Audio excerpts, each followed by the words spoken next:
Et là, avec bon, mais je ne sais pas si vous savez, un petit remez pour commencer, les gens ils aiment bien les remezim. Ils aiment bien les gematriotes. On sait que l'Akba Omer est connu pour deux choses.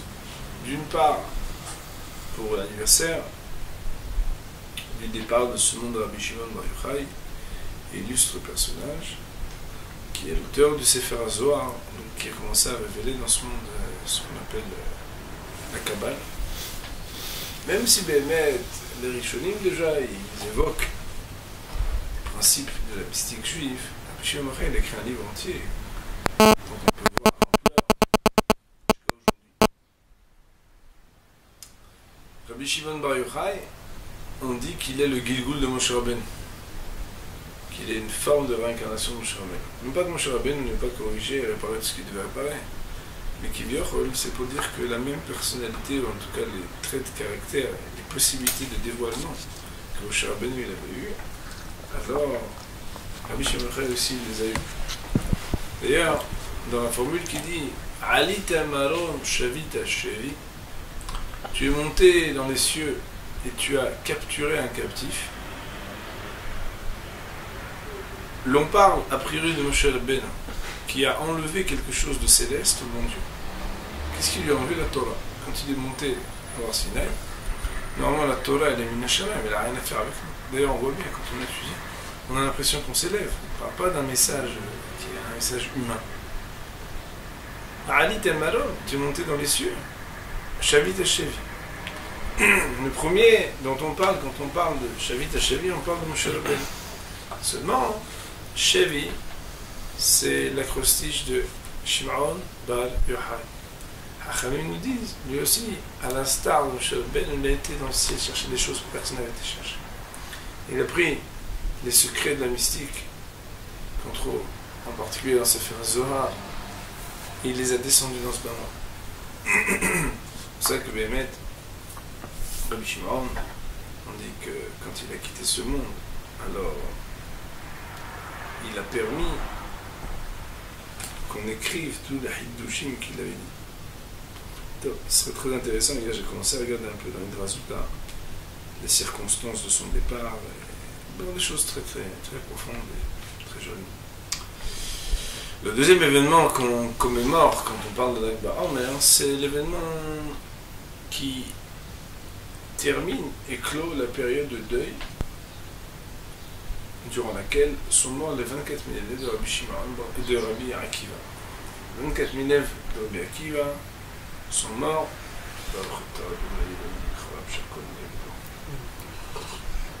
comme le dit la Gemara, parce que l'Odna Agou Kavod Zebazé.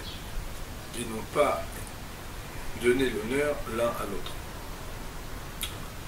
Et Béhémet, la Gemara nous dit Kulam Metou Beperek Echad, tous sont morts durant la même période. Et cette même période, d'après la tradition, c'est jusqu'à l'Akba Omer. En réalité, d'après le Maharsha, d'après le Maharal de Prague, ils sont morts même jusqu'à Shavuot. Seulement, ils ont arrêté de tomber malades après l'Akba Omer. Et Béhémet que on voit un petit remez, une petite allusion aussi, si on est déjà dans les acrostiches et les valeurs numériques, puisque le mot kavod il a une valeur numérique de 32, kaf bet c'est 22, vav dalet c'est 10, 32. C'est pendant les 32 jours de l'Av Ba-Omer, jusqu'au 32e jour de l'Omer, que comme il leur manquait de placer sur leur cœur, sur leurs lèvres, le kavod les uns pour les autres, alors pendant cette période qui a une valeur numérique de kavod, ils ont quitté ce monde. Mais après Béhémet, ils quittent plus ce monde. Pourquoi? Parce qu'on arrive à la date hébraïque du Yud Het Iyar. L'Akba Omer, c'est le Yud Het Iyar, le 18 Iyar. C'est quoi Yud Het Iyar? Yud Het c'est Hay, c'est la vie. Et Iyar, Aleph, Yud, Yud, Resh, le Yud et Yud font Kaf. Aleph, Kaf et Resh, quand on change l'ordre, ça fait Orech. Orech, Hay, ça veut dire la longévité. À partir de Yud Het Iyar, alors on ne meurt plus, on retrouve la longévité. Le Maharshad nous dit que le Baruch aussi les a fait mourir pendant cette période-là. C'est parce que dans le calendrier des saisons, le mois de Iyar, les gens disent en France, en mai, faites ce que vous voulez, le Maasé, le mois de Iyar, c'est le mois qui est le meilleur mois au niveau de la santé. C'est le mois le plus barré de toute l'année. Porteur du mieux au niveau météorologie et au niveau climat. Je vais vous les montrer que si 24 000 élèves, et on n'imagine même pas se dire 24 000 élèves, meurent tous durant cette période si courte, qui d'ailleurs concomitent de sa valeur numérique avec ce qui a fait défaut à ces hommes, de cavote les uns pour les autres, c'est bel et bien pour nous dire que même si à l'époque avoir 24 000 élèves c'était absolument extraordinaire, mieux vaut encore que le monde soit Shamem, comme le dit la Gemara, déserté de la Torah, plutôt qu'il y ait la Torah mais qu'il n'y ait pas le cavote. On voit ici l'importance des méthodes Torah. On pourrait parler des deux sujets, mais si on peut parler succinctement de la faute des 24 000 élèves de Akiva, dernièrement, quand j'étais en Hatzallah, je fais un shiur, puis une dame elle a dit, mais comment des gens religieux qui sont dans les yeshivot peuvent se manquer de kavod? Alors bien entendu, d'un côté c'est beau de poser une question pareille, de l'autre côté, moi j'ai répondu un peu plus tard, quand je suis revenu à Yerushalayim, j'ai fait un cours avec des jeunes filles, je leur ai dit, il faut arrêter de croire que parce que quelqu'un étudie la Torah, il n'a pas d'Yetzirara. Au contraire, plus un homme étudie la Torah, plus il a Yetzirara. Comme la Gemara nous dit dans Masechet Sukkah, Adam gadol mehavero, kosh gadol mehavero, Yitzro gadol emenu. Celui qui est plus grand que son prochain, son Yetzirara, son prochain il est encore plus grand que l'autre. Parce que l'autre, les enjeux ne sont pas aussi grands. Et en réalité, même dans la réalité physique, plus on est grand, plus quand on tombe, on se fait mal. C'est pas dur. Et il n'y a pas moins de risque de déséquilibre parce qu'on est grand, au contraire. Plus quelqu'un est grand, peut-être plus il a de risques de déséquilibre. C'est pourquoi, Béhémet, ne croyons pas quand on voit un rabbin, alors on pense que lui, il n'a pas de Yetzirara. Quand on voit un homme qui étudie la Torah, on pense que c'est un malach, un ange, pas du tout.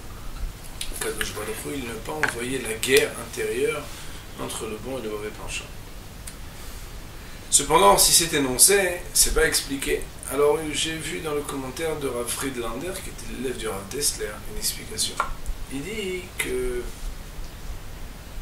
voilà qu'après la mort des 24 000 élèves, Rabbi Akiva est parti voir les sages du Sud. Là-bas, il a été voir 5 élèves. Un d'entre eux était Rabbi Shimon. Il leur a réenseigné toute la Torah. Et la Gemara nous dit et c'est eux qui ont pérennisé la Torah en ce temps-là. Autrement dit, comme il n'y a plus personne, il leur a tout réenseigné. C'est eux qui ont pu être le relais de la Torah. Alors c'est la même époque alors. La même époque, oui, c'est l'élève, un des élèves de Rabbi Akiva. Shimon est un des élèves de Rabbi Akiva. Seulement, Rabbi Shimon il a dit que ce que lui a pu dévoiler, c'est le maaser du maaser, ouais, le trouma de la trouma, de ce que Rabbi Akiva connaissait. Qui louait le mérite de Rabbi Akiva. En tout cas, il a dit, Rabbi Akiva, pour mettre en garde ses élèves, ses nouveaux élèves, de ne pas faire le même avera que les autres, il leur a dit, les autres ils avaient tsarut ha'ain. Comme ils avaient tsarut ha'ain, alors il leur est arrivé ce qui est arrivé. Vous n'ayez pas de tsarut ha'ain. D'habitude, tsarut ha'ain, quand on traduit, on parle d'avarice. Quelqu'un qui avare, quelqu'un qui donne pas. Mais le Rav Friedlander, il explique qu'ici, c'est pas ça. Ici, c'est un Yetzirara très spécial dans l'homme. C'est que des fois, l'homme, il veut réussir. Tout le monde veut réussir. Qu'est-ce qui veut pas réussir? Mais des fois, l'homme, il veut réussir. Hein, et ça le dérange que l'autre réussisse. Même dans la Rouhani, même dans la Torah et la Mitzvah. On prend un exemple. Quelqu'un, il étudie la Torah dans un Beth Midrash, dans une yeshiva, et il étudie, et bien, il se donne corps et âme. Il réussit à un certain niveau, mais il a son ami qui réussit. Parfois, un homme, Hazb Shalom, il peut avoir un mauvais regard sur la réussite de l'autre. Dans le matériel, on le voit. Et je vais même dire plus que ça, on le comprend. Parce que celui qui a des buts matériels, il est dérangé que l'autre réussisse matériellement. Même si c'est totalement absurde. Mais dans le référentiel matériel, Le matériel, c'est la course-poursuite. Comme je dis des fois en conférence pour rigoler, hein, qu'il y a des gens que toute leur vie, ils travaillent pour acheter une voiture. Et la logique de leur vie, c'est qu'après, ils vont au travail avec la voiture. Vous savez, c'est ça la logique. Donc c'est normal, si la circonférence de la vie, elle est matérielle, c'est très difficile de voir qu'un autre réussisse. Même si ça va à l'encontre des principes de la confiance en Kadosh Baruch Hu, qui fait qu'à chacun y revient ce qu'il doit revenir. Mais dans la ruhani ou dans la spiritualité, c'est a priori un non-sens, c'est quelque chose qu'on ne peut même pas comprendre. Et pourtant, il existe en l'homme une force qui va être dérangée de la réussite spirituelle de l'autre. Et le Rav nous donne un exemple. Et il nous dit, et je pense que même si ça va vous faire sourire, ou en tout cas réfléchir, on n'est pas si loin de ça. Il nous raconte qu'une fois, Al-Hafetz Haïm a reçu un homme qui est venu lui raconter comment dans sa yeshiva ils étudient bien. D'ailleurs, je ne vous cache pas que moi je suis très fier aussi quand je suis ailleurs de dire, dans mon Bet Midrash, les gens sont sérieux, on étudie comme ci et comme ça. Et alors, la personne vient voir Al-Hafetz Haïm pour raconter comment sa yeshiva ils sont extraordinaires. Et là-bas, Béhémet que le Hafetz Haïm lui dit, et dis-moi, si jamais ça n'était pas les élèves de ta yeshiva, mais d'une autre yeshiva qui étudiait aussi bien, est-ce que tu en parlerais avec autant d'enthousiasme? Et il lui dit, si tu n'en parlerais pas avec tellement d'enthousiasme, pose-toi des questions sur ta joie. Ça veut dire quoi? Voilà que être heureux que des gens étudient la Torah ne dépend pas d'où ils étudient la Torah et avec qui ils étudient la Torah. Parce qu'un élève sérieux de yeshiva, quel que soit l'endroit dans lequel il étudie et avec qui il étudie, si tu te réjouis, ben il faut savoir pourquoi tu te réjouis. Si tu te réjouis parce qu'il s'approche d'Akadosh Baruch Hu, qui fait les mitzvot, ça ne t'importe absolument pas qu'il le fasse chez toi ou ailleurs. Malheureusement, on voit bien que chacun, il ressent quelque chose de plus lorsqu'il participe ou que quelqu'un participe spirituellement à un projet que lui a mené, ou bien que cette participation, avec autant, parfois même plus d'engouement encore et d'enthousiasme, se fait par ailleurs. Ça veut dire que, quelque part, il existe en l'homme quelque chose qui, même quand il prétend être dans la Torah, la mitzvot, ramène quelque chose en lui, encore à lui-même. Et ça, c'est quelque part une avera. Ça veut dire quoi? Ça veut dire que quand on étudie la Torah et qu'on fait les mitzvot, on parle de Torah et on parle de mitzvot, mais des fois on oublie pour qui on fait les choses. Ça veut dire quoi? Si je vois quelqu'un qui est très proche du roi et qui fait honneur au roi et que tout le monde regarde, si jamais je pense respecter le roi, alors je suis très heureux qu'il honore le roi. Mais si j'ai le moindre regard négatif sur ce que lui, il loue élégamment le roi, c'est que quelque part, moi-même, je manque de respect au roi. L'ona gou kavod zebeze, c'est quoi? C'est que chacun aurait mérité un certain kavod. Mais il n'a pas été donné, pourquoi?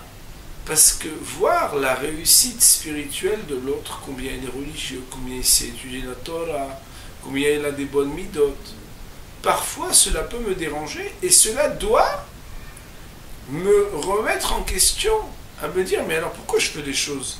Si je suis perturbé de cela, ça veut dire quoi? Ça veut dire que je fais les choses pour moi? Ça veut dire que j'attends d'avoir des titres honorifiques? Ça veut dire que quand l'autre il évolue, alors il me dérange? Halil Avehas. C'est pourquoi Rabbi Akiva, il aura dit aux autres, faites bien attention. Il ne faut pas avoir tsarut ha'ain. Tsarut ha'ain, ça veut dire avoir du mal à regarder positivement la réussite de l'autre. La plupart du temps, et ce qui va être dit maintenant est un commentaire du Rav Dessler concernant pas moins le matériel que le spirituel. La plupart du temps, les problèmes que l'on a avec autrui relèvent d'un intéressement qui fait appel aux trois choses qui font sortir l'homme de ce monde. Kina, la convoitise, ta'ava, le désir, kavod, la recherche d'honneur. Si dans mon rapport à l'autre, la seule chose qui m'intéresse, c'est les valeurs spirituelles et ce que l'on peut ensemble évoluer dans la voie d'Akadosh Baruch Hu, dans le perfectionnement des mitzvot et des traits de caractère moraux, même si j'ai le meilleur tzaddik en face de moi, je ne le convoite pas, au contraire. Je suis content de l'imiter, de le fréquenter, de partager avec lui des valeurs à propos desquelles il va m'enseigner des choses.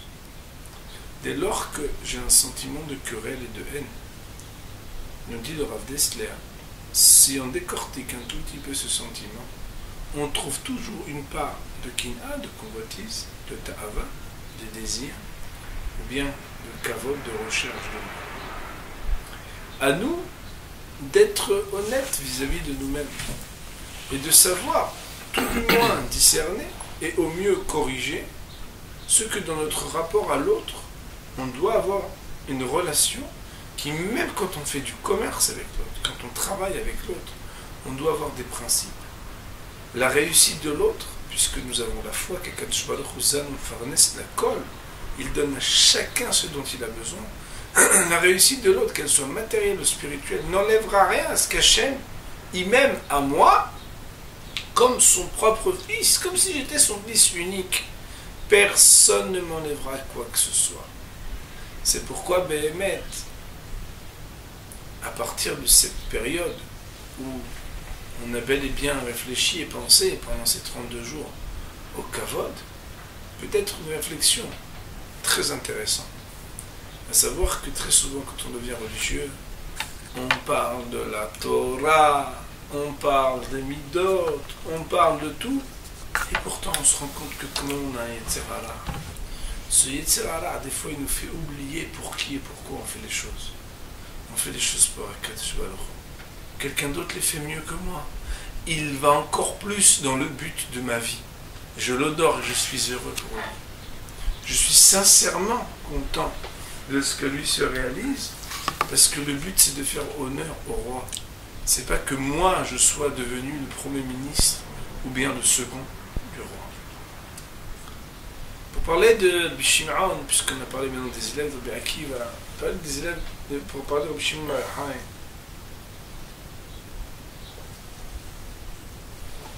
nous citerons le commentaire, à l'oral bien sûr, de Rav Pinkus. Rav Pinkus, il nous dit, tout le monde connaît le chant de Bar Yochai. Il y en a qui vont chanter Bar Yochai, il y en a qui vont chanter Bar Yochai, il y en a qui vont chanter Bar Yochai, Bar Yochai, Bar Yochai. Dans toutes les aïdotes du monde, on chante Bar Yochai. Mais on n'a pas trouvé, nous dire à Pinkus, d'autres raves pour qui on a compilé un chant tellement connu. Des Tanaïm de la Gemara, des sages de la Gemara, c'est le seul dont on a fait un pismon, un cantique, qui est chanté dans la plupart des communautés tous les vendredis soirs, à la maison ou à la synagogue. C'est quand même extraordinaire, il nous dit le Rav. Il a quelque chose de spécial, Shimon Bar Yochai. Et il dit, d'ailleurs, chacune des piskaot, chacun des paragraphes, renvoie à une qualité particulière de Shimon, Ashrei Yolatecha, Nimshachta Ashrecha, etc. Il y a une phrase qui a été dite que pour lui. Naase Adam ne'emar ba'avurecha. L'expression Naase Adam que Dieu a dit lorsqu'il a décidé de créer l'homme, ne'emar, elle a été dite ba'avurecha, pour toi.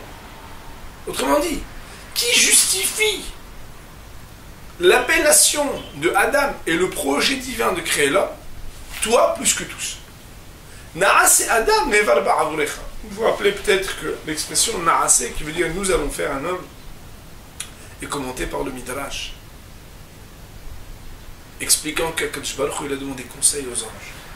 Il leur a dit Naase Adam, venez voir, est-ce qu'on fait l'homme ou on ne fait pas l'homme?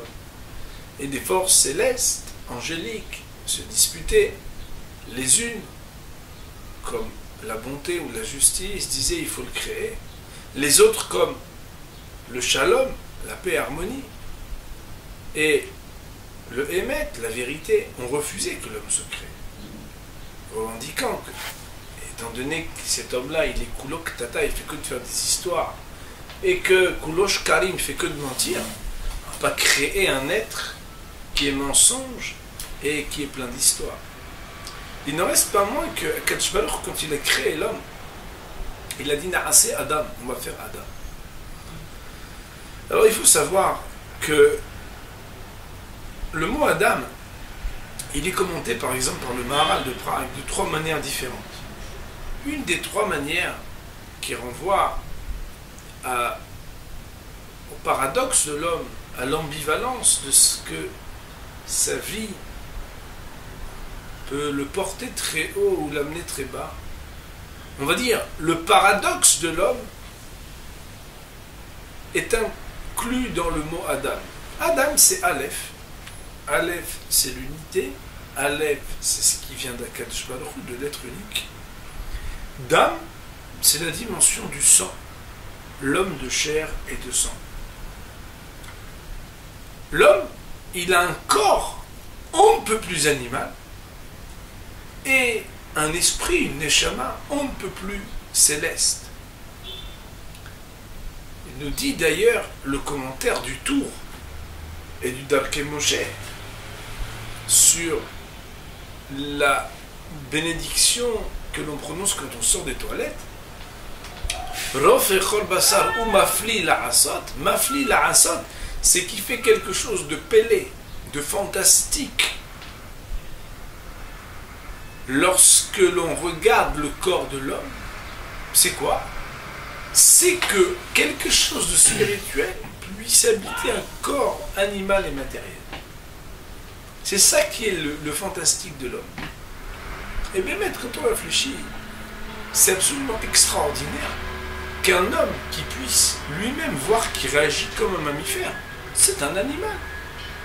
Sa neshama et son esprit peuvent le hisser lorsqu'il étudie la Torah, qu'il fait des mitzvot, à un niveau extraordinairement élevé, où, on se dit, mais on n'a rien à voir avec l'animal.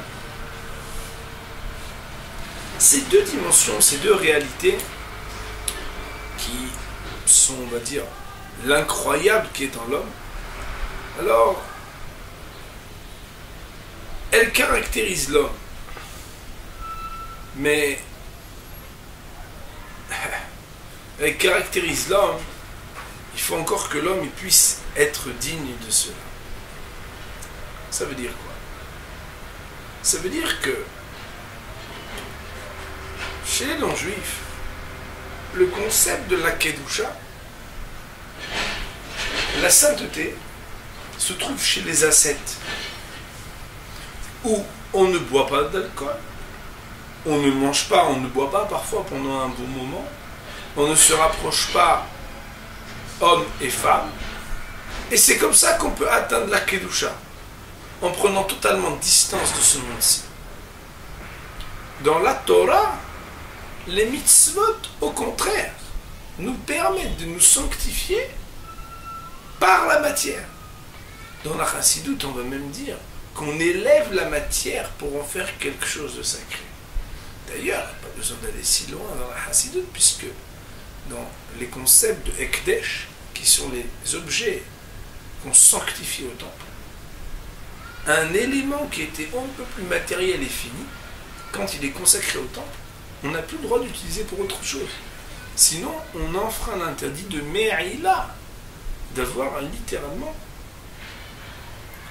déstatué et déshonoré la sacralité de l'objet. L'objet, il est que pour le temple. Il est que pour le service divin. Ça veut dire que, quelque part,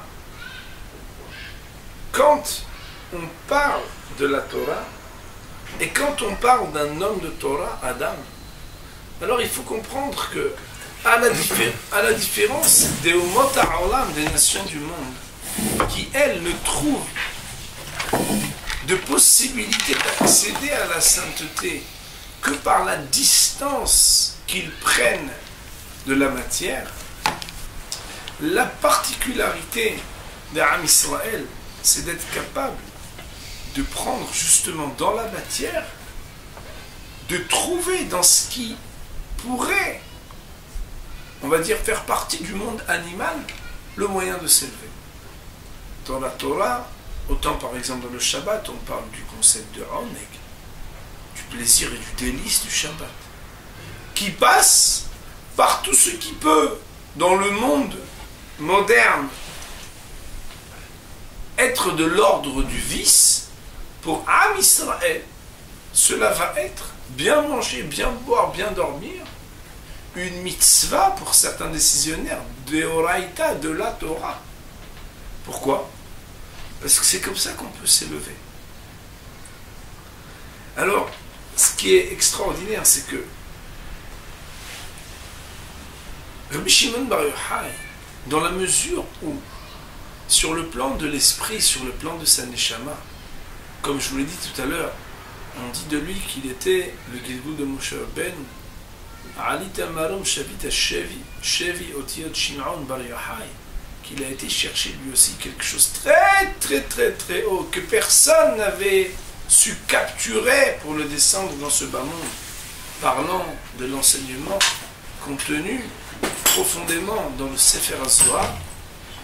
Lui qui avait été tellement haut, il a su rester un Adam. Na'ase Adam ne'emar ba'avurecha. C'est la particularité de cet homme qui, plus que les autres, parce qu'il est monté très haut, qu'il ait pu rester malgré tout un Adam, un homme équilibré entre la vie du corps et la vie de l'âme. Ça, c'est ce que l'on loue quand on dit dans le Pismon, Na'ase Adam ne'emar ba'avurecha. Et c'est donc un enseignement pour nous qui est très important. Il existe parfois des tendances lorsqu'un homme est grandi dans Torah et Mitzvot.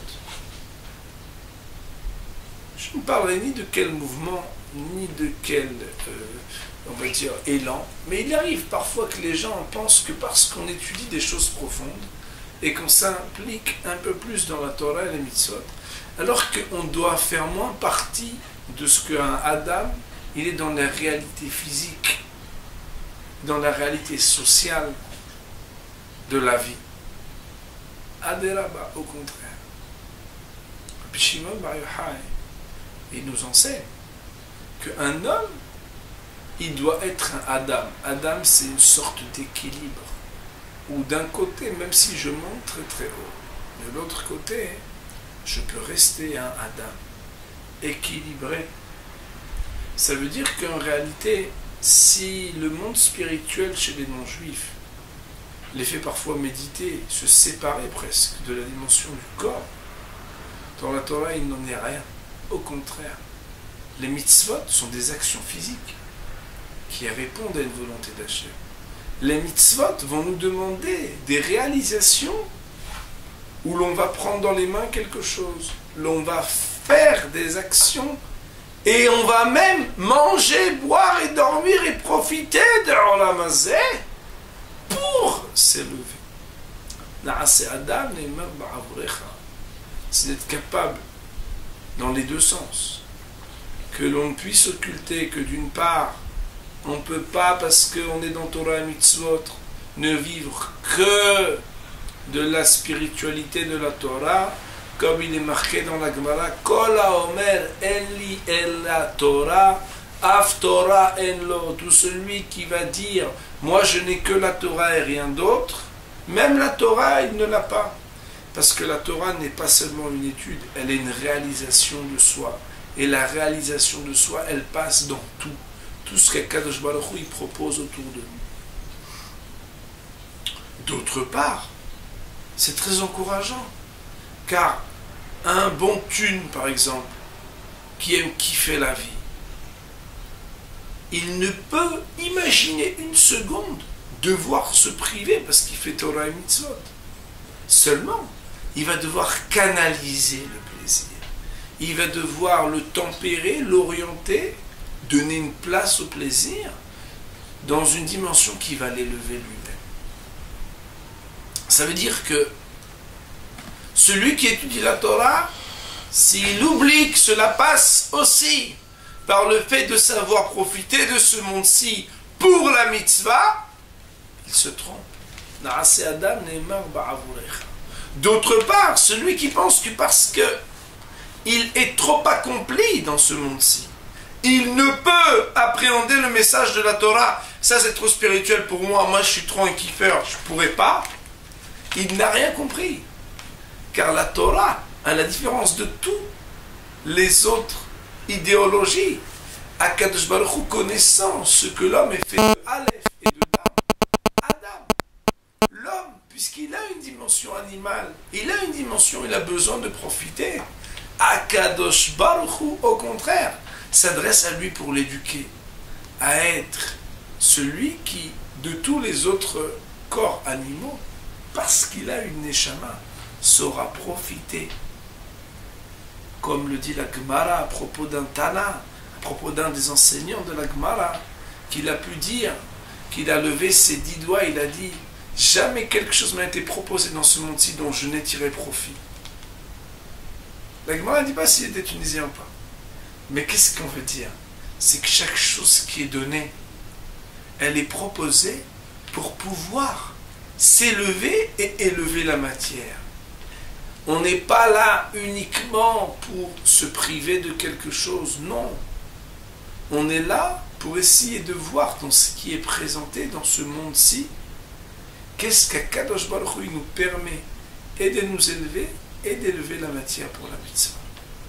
Voilà donc en 2 temps un petit commentaire sur la faute des élèves de Rabbi Akiva, et d'autre part ce que Rabbi Shimon Bar Yochai, plus que tous les autres Tanaïm de la Gemara, s'est vu compiler un pismon, un cantique récité presque dans toutes les communautés avec différentes cantilations presque tous les vendredis soirs.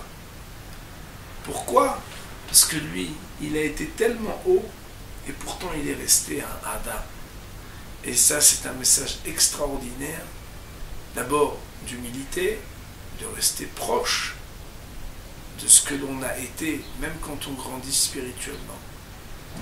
Mais aussi d'encouragement pour celui qui, matériellement, est attaché à certaines choses. Il faut savoir qu'on ne lui enlèvera rien, seulement on l'éduquera à comprendre la hauteur de ce que sa neshama ne peut le laisser profiter comme un animal, mais au contraire, s'élever à profiter d'une manière